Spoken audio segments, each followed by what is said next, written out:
নমস্কার, প্রবীর কুণ্ডু শোতে আপনাদের সকলকে স্বাগত। চলে এসেছি আজকের দিনের সেরা ৩টি খবর নিয়ে আপনাদের কাছে।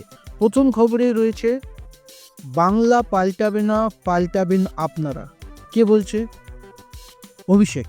কোথা থেকে বলছে? নদিয়ার সভা থেকে। কখন বলছে? সিঙ্গুরে মোদি ভাষণ শেষের আগেই। আসুন দেখে নিই বিস্তারিত কী রয়েছে। রাজ্যে আসন্ন বিধানসভা ভোটের আগে শনিবার দুপুরে মালদহের সভা থেকে নতুন স্লোগান বেঁধে দিয়েছিলেন নরেন্দ্র মোদী। কী ছিল সেই স্লোগান? পাল্টানো দরকার, চাই বিজেপি সরকার। প্রধানমন্ত্রীর ভাষণ শেষ হওয়ার আগেই নদিয়ার রুট শো থেকে পাল্টা জবাব দিয়ে দিলেন তৃণমূলের সেনাপতি অভিষেক বন্দ্যোপাধ্যায়। বললেন যে এবারও বাংলা থাকবে তার মেয়ের কাছেই। মোদির ভাষণ শুরু হওয়ার কিছুক্ষণের মধ্যেই ভাষণ দিতে শুরু করেন অভিষেক।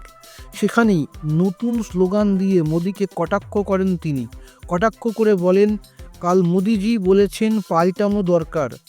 বাংলার মানুষকে আপনারা শাস্তি দিয়ে পাল্টাতে চান, আমি একমত আপনার সঙ্গে, পাল্টানো দরকার, কিন্তু বাংলার মানুষ পাল্টাবে না, পাল্টাবেন আপনারা। অর্থাৎ এখানে অভিষেক বন্দ্যোপাধ্যায় একটু ব্যঙ্গ করে ব্যঙ্গাত্মক ভঙ্গিতে নরেন্দ্র মোদীকে পাল্টা দিয়েছেন।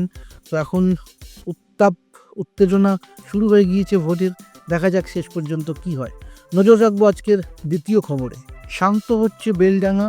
মুর্শিদাবাদ জেলায় স্বাভাবিক হলো ট্রেন এবং বাস চলাচল। চলছে পুলিশের রুট মার্চ। প্রায় 48 ঘন্টা অশান্তির পর রবিবারের দুপুরে কিছুটা ছন্দে ফিরল মুর্শিদাবাদের বিস্তীর্ণ জনপদ।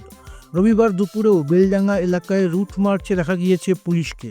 নতুন করে আর কোনো অশান্তির খবর মেলেনি এবং ট্রেন চলাচলও স্বাভাবিক হয়েছে।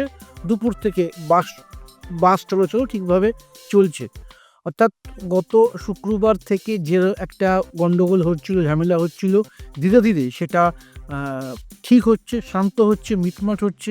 এই নিয়ে সোশ্যাল মিডিয়ায় প্রচুর লেখা হয়েছে, নানান রকম কিছু সঠিক খবর, কিছু ভুল খবর। আমরা সোশ্যাল মিডিয়াতে এত খবর এতভাবে পাই যে কোনটা সঠিক কোনটা বেঠিক আমরা বুঝতে পারি না। তাই আমি চেষ্টা করি সবসময় আমার ভিডিওতে সোর্সটা উল্লেখ করতে।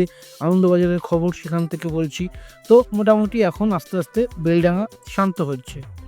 তো নজর রাখবো আজকের তৃতীয় খবরে। তৃতীয় খবরটি হচ্ছে খেলার খবর। লেখা আছে, ব্যর্থ কোহলির 124 রানের ইনিংস।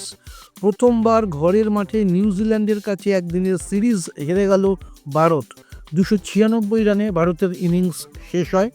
তো তৃতীয় একদিনের ম্যাচে 41 রানে হেরে গেল শুভমান গিলেরা। অর্থাৎ 1-2 ব্যবধানে সিরিজ হেরে গেল ভারত। ওরা দুটো জিতলো, ভারত একটা জিতলো। এই প্রথম ঘরের মাঠে নিউজিল্যান্ডের কাছে একদিনের সিরিজে হারলো ভারত। তো এই ছিল আজকের 3টে খবর। আবার আসবো এরকমই কোনো ইম্পর্টেন্ট 3টে খবর নিয়ে আপনাদের কাছে।